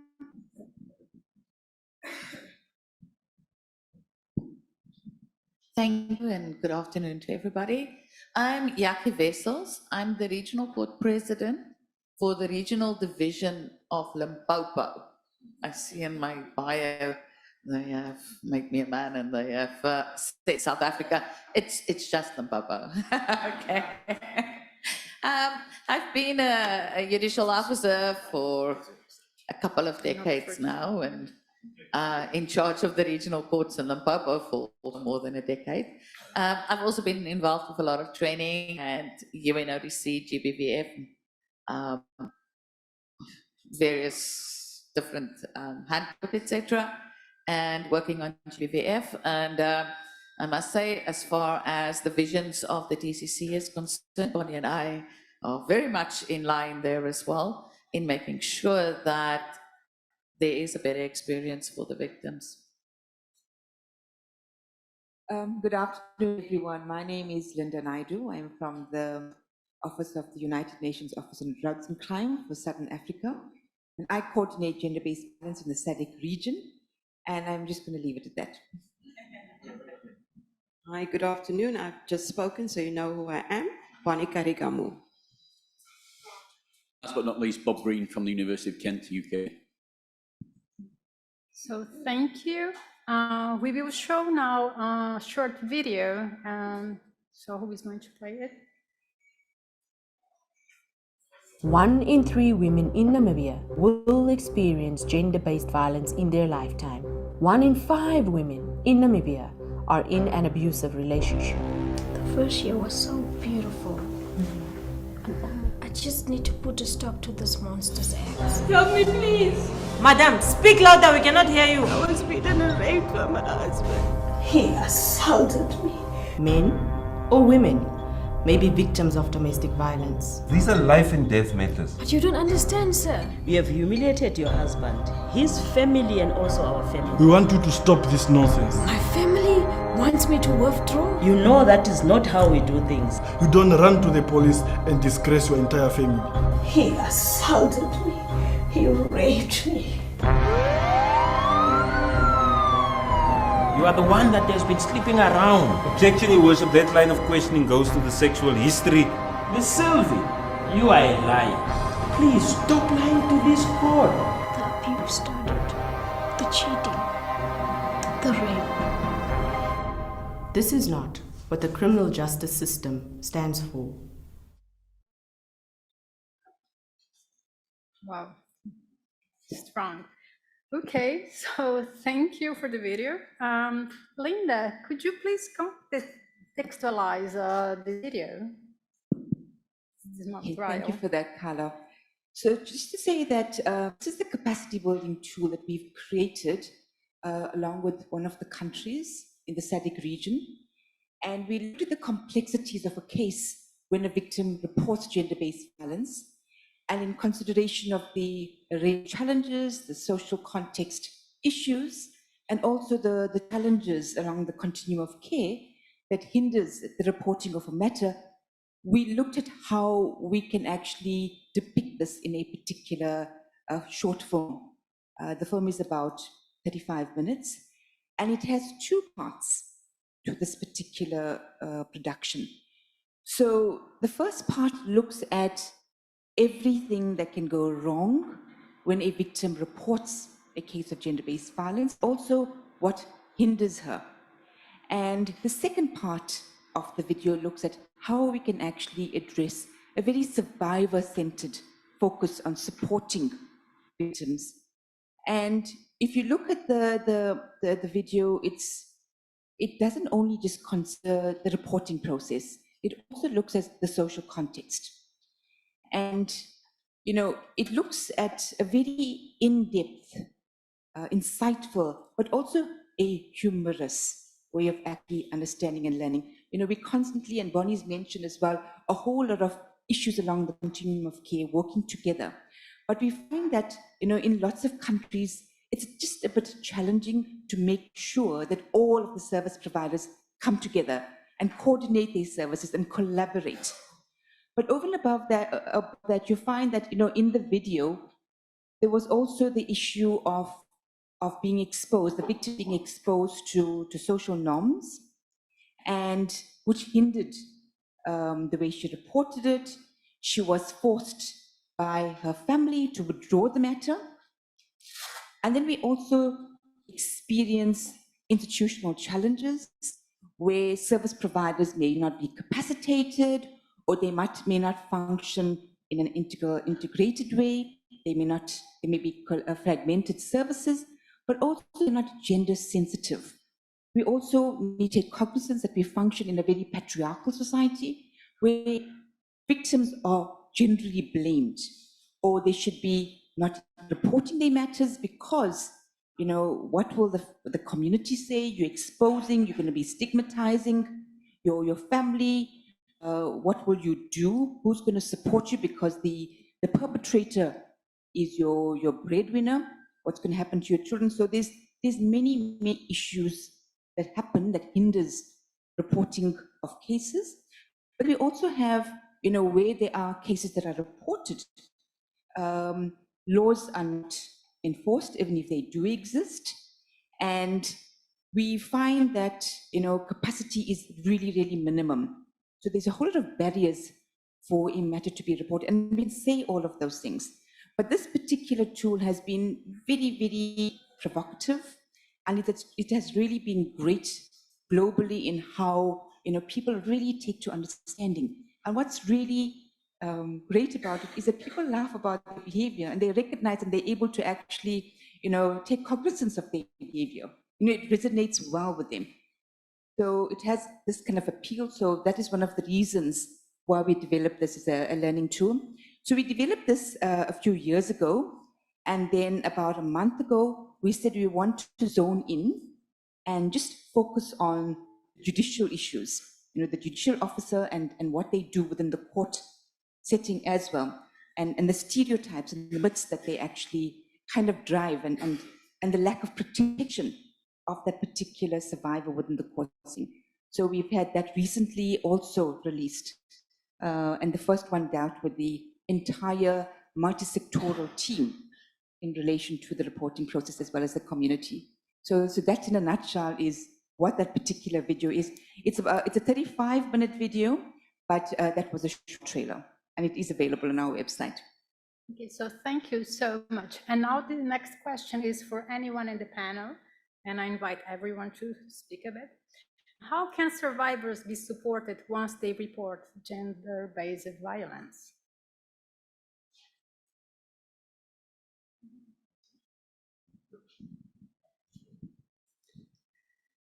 So with the Tutuzela Care Center model, we invite the victim to come and report directly at the Tutuzela Care Center, where, as I said before, we create a safe space. So the victim, the support they get is that psychosocial support, absolutely crucial. The medical support in the form of doctor dealing with the management of any injuries, but also the collection of forensic evidence. And then the third leg, which is the legal services, is where an advocate that is linked to the TCC will consult with the victim, will prepare the docket itself to be court ready. Also we have longer term support with the victim, where again it's required, if she or he requires additional psychosocial support, we do have an outward referral system to our Department of Social Development. And also we keep the victim informed at all times around what is happening in their particular case, which is a very important aspect of managing and supporting a victim. Thank you. And I think it's important to elaborate, before it even gets into the system, before reported to the police or goes to a hospital, it's really important to be able to make sure that particular victim is supported within the community and within the family. And it's really important to be able to sensitize them to the impact that, this particular type of case actually has on the victim, the trauma that it actually incurs, the very fact that it will affect children as well, and the cyclic pattern as well. So it's really important to be able to sensitize, communities, but traditional leaders, religious leaders, to be able to support that particular victim so that they feel empowered to be able to report, knowing that they have that background of support. So I think that background and that context is really important as well before it goes along the continuum of care. But also Bonnie's mentioned the reporting process. Also, when a matter goes to court, it's important to be able to thereafter, after the court matter as well, to really provide that ongoing psychosocial support, to look at, is this person, realistically supported? Have they been able to work through their trauma? Because we find that sometimes survivors, when they're not adequately healed and supported, they actually get re-victimized in different circumstances. They tend to be vulnerable, they tend to be marginalized, and it's important to be able to give them that full continuum of support. I can just add a little bit at the court itself, because going to court for most people is extremely traumatic. It is not the most friendliest of environments. Now, we have, since the early 90s, a system in terms of where the witnesses can testify using a CCTV system. We've been having intermediaries, originally mostly for the children and those with a mental capacity under 18, but that has been extended tremendously. At this stage, most victims or survivors will be able to use an intermediary if they need that additional support in order for them to be able to participate in the court proceedings, because that's basically what it's all about. They really need to be able to participate in court proceedings. So we've got the intermediary system, and because of COVID, our legislation had always been wide enough so that it wasn't just the closed circuit television systems, but any remote audiovisual link as well. And it doesn't really matter where the victim would be, even in a different country, they would be able to testify using the audiovisual links. So they do not need to be physically in that courtroom or in that court building for that matter as well. So that is why sort of linking up the TCCs with courtrooms as well, making it easier, but not just for the survivors to testify in an atmosphere that is less stressful, more comfortable, less traumatizing and intimidating, but also for the other witnesses. And I'm thinking here in particular with regard to the forensic experts and medical personnel, etc., because of the fact that unfortunately, you know, with distances and the few labs, it's very far to get to many of our courts, and it will take a day or 2 or 3 out of your life to be able to travel there the whole time. So we've been really pushing that as well with the audiovisual testimony of all witnesses, but in particular also our expert witnesses, just to make sure that we can actually get more of their testimony in court to explain to us legal people in the courtrooms what is going on. In terms of how do we support victims, I think what I would say is it encapsulated in one word: this approach must be multidisciplinary. It's not something that we can sort out in the laboratory. It's not something that's down to policing. It's about that whole sort of joined up approach. That was our experience from our work over in the UK. I think some things you were saying there had resonance with what I sit as a part-time judge over in the UK. And so we often see victims advocates, people who will actually come into court with the victim, people who will support the victim all the way through that process. Because it doesn't stop at, you know, when we've got a DNA match or when we've got, you know, a person going to court. These people need to be supported, and the word is really multidisciplinary. We all need to work at this collectively. Okay, so thank you so much. So I have a sort of follow-up question, because in this multidisciplinary process, who are the relevant practitioners? Can you, and this to everyone? Okay, so the practitioners are the multi-sectoral team that coordinate and collaborate on a particular case when the victim reports the matter. So it can go from the health sector, the law enforcement, it's the prosecutor, and it's the judicial officers. They work together, but also importantly, social development and how they bring in services. But most commonly as well, you also have the NGO sector that generally provides a psychosocial support. And in terms of the government sector around social development, they may actually institute some kind of support, removal, placement at shelters, protection of children. So it's the whole array of service providers, and have respective roles in working together and coordinating and collaborating. We found once again that good science needs good follow-up. And like I said, once the match has been made, there's a big, the saying in the UK is there's many a slip between lip and cup. And so we actually think we've got that sort of key bit of evidence, but we need lawyers who actually understand, you know, that's really what we found from some of the good practice we learned from Operation Advance, that we need really dedicated lawyers actually who understand the process.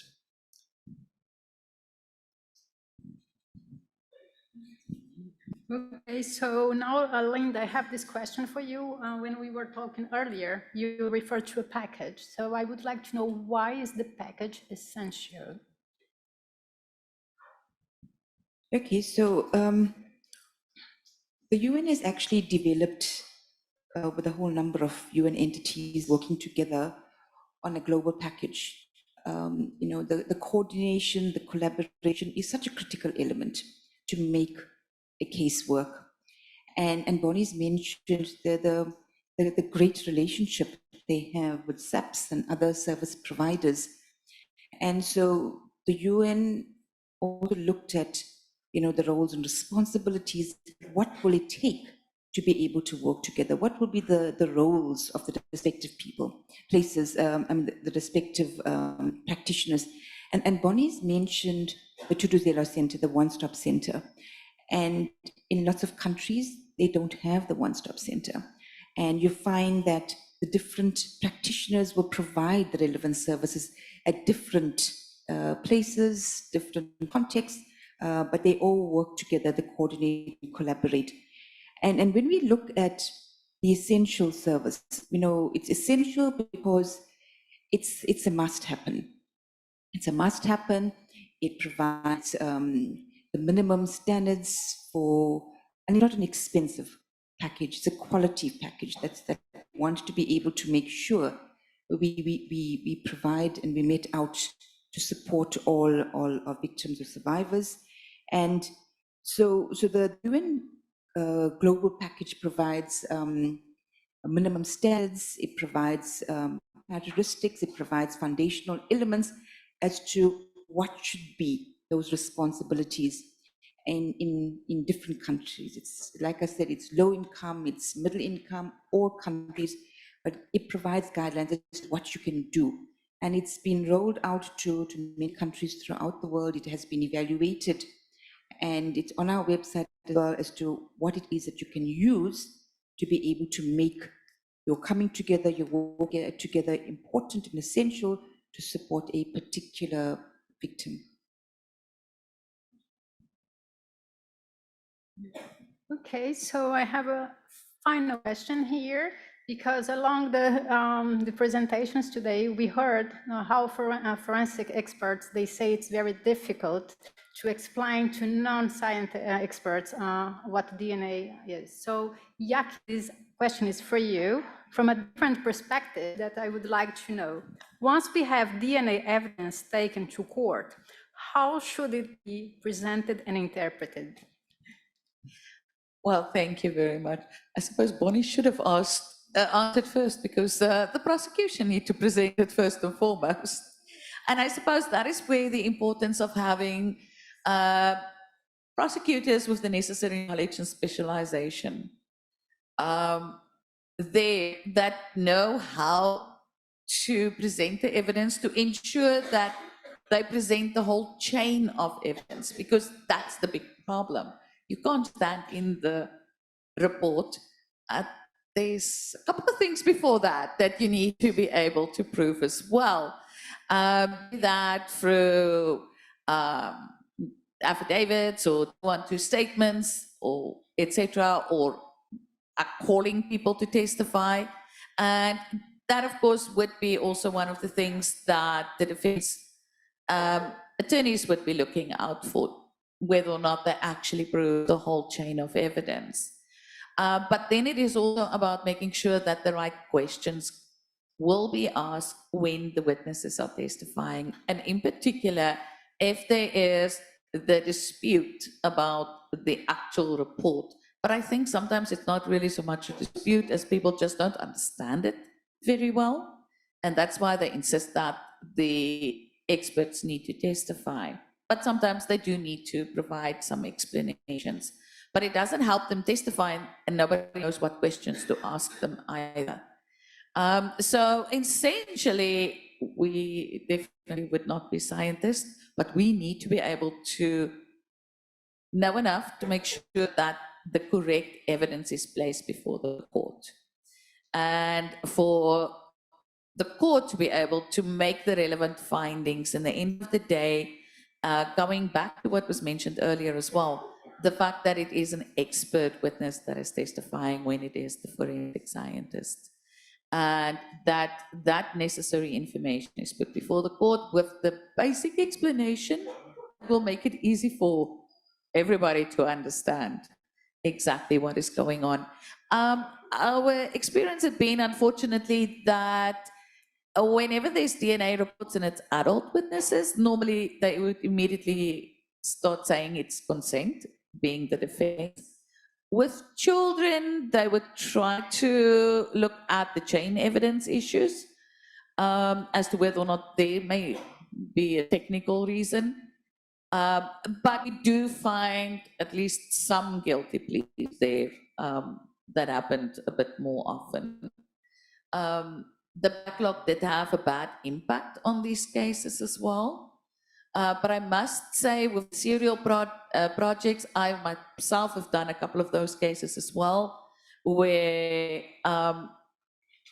even though it took a long time, the victims at least got closure, and these people were able to be prosecuted. You know, when a prosecutor needs to present evidence, whether it's ballistic, whether it is evidence on DNA, before we step into that courtroom, best we have the knowledge that is akin to an expert. So we normally sit and we will consult with our analysts for them to explain not just the outcome, but that entire process, because it's of no use presenting something which you, the prosecutor, does not understand. So my experience is, and again, I speak from the High Court here in Western Cape, where again, it's the High Court, so it's the most serious matters that are being prosecuted. We do take a lot of time in preparation by consulting with the analysts. I'm sure, Charlene, you would know, sitting with many of our advocates over the years, but it's an integral part of the process. And so, again, the importance, though, is also to make the presiding officers like Yaki and them understand what we are presenting, so that they can get to the same conclusion as we do, that the person is guilty. Thank you. I think once again, just finally to reiterate that sort of close working relationship that we need between the lawyers and the scientists, which sometimes over the years hasn't always been as strong as it could have been. So I think that's one of the key things. Very practically, we put together some, for example, the lawyer's guide to DNA. Has anyone seen that? The little sort of pamphlet, sort of like a little primer. There's actually a primer put together by the Royal Society of Chemistry.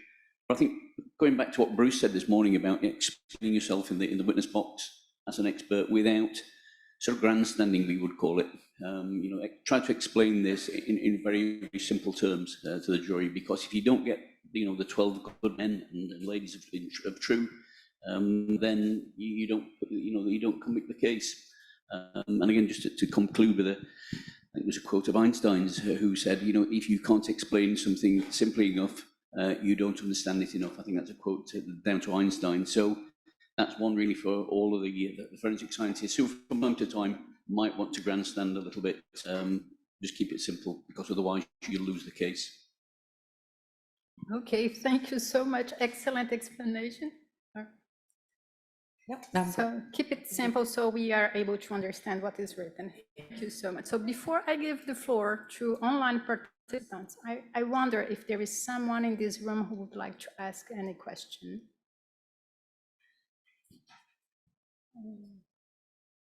Okay, we have two in the back. Her. Oh my God, okay. Please go ahead. Good afternoon, everyone. My name is Mwanzali Swaniso from Namibia.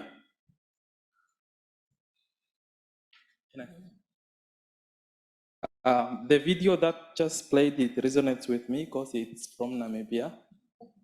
I'm a forensic scientist heading the DNA division in Namibia. My question is, in Namibia, we don't have TCCs, like maybe the situation that you have here. From a forensic science point of view, I've realized that sometimes the sample collection from sexual assault victims is usually delayed at the hospitals. So I wanted to know from a South Africa point of view, do you have dedicated doctors who collect the evidence from these sexual assault victims in states where you do not have the TCC? Because usually if the sample collection is delayed, usually leads in evidence also decaying with time. So areas where there aren't TCCs, the victim would probably be taken to the emergency section of a hospital, where there would be a forensic nurse or doctor who will attend to that person. There are the sexual assault kits, evidence kits, which the police would probably bring to the hospital so that the evidence is then collected in that particular kit, and the police would then take it with them so that it is, there's a continuum in terms of keeping the chain of evidence. Thank you. The chain of evidence. So yes, at our emergency units at our various public hospitals, there would be a doctor or a forensic nurse who is able to collect that evidence. Thank you. Thank you. So next question, please. Yeah, it could be to anybody. We know about the TTC centers, they work very well. My worry is that a huge amount of cases in South Africa are children under the age of 12, some of them babies, and they are actually raped within the domestic setup by either the father or a stepfather, the mother's boyfriend, or any other male person living in that same setup in that house. What happens? Is the child removed? Because also to remove a child from the mother is going to cause additional trauma. What actually happens to those children? I'll attempt. It's not a prosecution function, but normally the Department of Social Development will step in and do a risk analysis of that particular home. I know that in the last financial year, thousands of children were removed by the Department of Social Development from their homes because it was regarded as not being safe.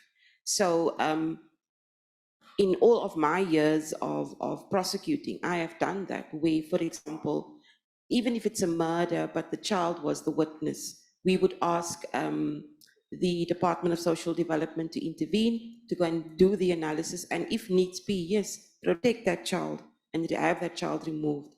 Yes, it is traumatic, and often the Department of Social Development will try and place the child in another family member.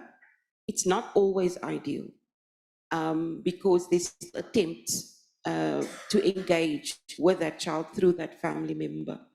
But I think we must remember that what is paramount is the safety and well-being of the child. And so that we should always engage with the Department of Social Development for that process to take place. Thank you. Well, and I know it seems canny sometimes, but lots of children get raped, they get beaten up, and sometimes it's not always picked up.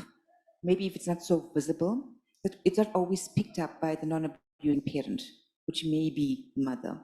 And so when mothers are informed of this particular circumstance, it's really important to be able to see, their support, to assess that particular support of the non-abusing parent, to protect that child.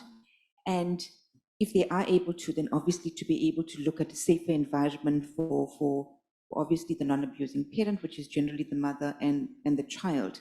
So those are some of the critical issues. Unfortunately, a lot of young children have been removed and can be traumatic, but because of the system that we have in South Africa for foster care, a child is not generally put into an institution. So they actually are put together with family that they are familiar with. With regards to the question around Namibia, I do know that you just have one gender-based violence protection unit in Komas, which functions in a very integrated way, and it's next to the Katutura Hospital. And I know that we helped refurbish that particular center, and so the doctor is always based at that particular GBV, gender-based violence protection unit. We've looked at other particular areas where the service can be coexist, in nearby facilities. So, looking at, like Bonnie's also explained, a particular collaboration. We looked at how maybe the social worker, the Ministry of Gender, the Ministry of Health can all collaborate in a nearby vicinity, even though it's not within the same vicinity, the same institution. just to be able to make sure that it's more accessible to victims, that they don't have to travel long distances and incur additional costs. So that's the provision in a context where there's no one-stop center. We are running. If I just may, Okay. to the gentleman from Namibia, you do have something which is akin to a TCC center. I think it's called the GBV centers. The difference is that yours is driven by the police and by the prosecution. Okay, so thank you. We are running out of time, but I see that Vanessa is there. She has not come here yet. So I will get last question here in the room, and then I will go to online questions if Vanessa allows me to do so. Okay, so there is this gentleman who was waiting. All right, my name is Matome, and I'm from the SAPS Forensic Science Laboratory.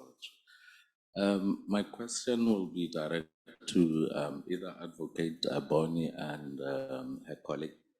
I just want to know, as TCC, how do you assist undocumented victims? More especially those that are faced with a lot of challenges like deportation and all those things. How do you make sure that their cases are swiftly placed on the roll? And if maybe there's a DNA analysis pending, how do you make sure that they are swiftly assisted? And what are the challenges that you normally encounter with regards to assisting undocumented victims?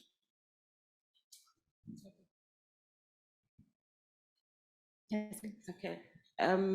In our environment, I think it's mostly the trafficking cases where you would have your undocumented victim. To be honest, I've not encountered one yet. But what we normally would do is we would get all the Department of Home Affairs, the police and everybody else, and social development, of course. If it's a trafficking victim, we do have very strong legislation around how to protect the undocumented victim of trafficking. So we would follow the processes that are there. Now, they would normally be put with the place of safety. And obviously,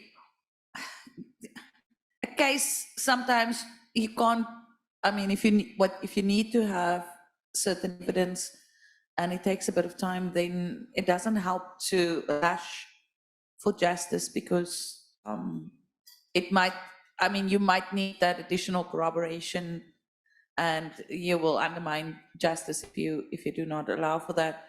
But I mean, the legislation is quite clear in these instances that such a victim will not simply just be deported without giving her the opportunity to make sure that the case can be finalized.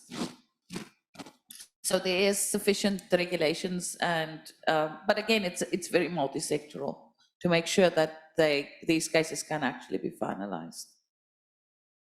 So we went beyond our time, and Vanessa is already here. So I guess no more questions, and we will.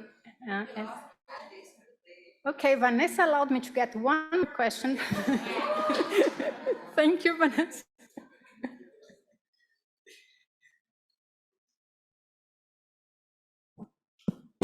Thank you, Vanessa. My name is Wama Hungu Manamela from SAPS Forensics. I just need to check with regard to issues of gender sensitivity and your Thuthuzela Care Center, whether there is inclusivity with regard to LGBTQ, considering there is big discrimination against those brothers and sisters in our communities when coming to issues of multi-sectoral services. Thank you. All victims, irrespective of how they present, will be provided services at a TCC. We've done a lot of work to try and make it as inclusive, particularly because we know that there are issues around the LGBTIQ+ community. In the Western Cape in particular, there's a shelter that we've identified where, if needs be, a victim that identifies as LGBTIQ+ can go to. So that type of collaboration we are doing, but we are well aware of certain of the issues, perhaps not within the NPA, but with other stakeholders when those persons present. But as far as we are concerned, a victim is a victim and will be provided the services. Thank you. Thank you. Carla's looking at me. Thank you, Carla. You can tell Carla's a lawyer. I'm sure you're quite an adversary in court too. This has been such a great discussion, and please continue the discussions over lunchtime too. It's such an opportunity to be able to talk and talk further about these important issues. Thank you again, Carla. You definitely look sharp and much sharper than you did yesterday, so I'm so glad we gave you the day to recover from your flight. Can we just have a huge round of applause for this amazing panel and for Carla? Thank you. Thank you. So it's lunchtime, which is just on the left. So please sit with new people, not with the same people you know, and chat to each other. Have an opportunity as well to please look at the posters that are along the wall from some of our students. They're doing amazing research. We heard from Amy yesterday, and other students are now presenting their work. So please give them an opportunity to find them. And we'll see you at 2 o'clock sharp and go on with the afternoon session. Thanks so much.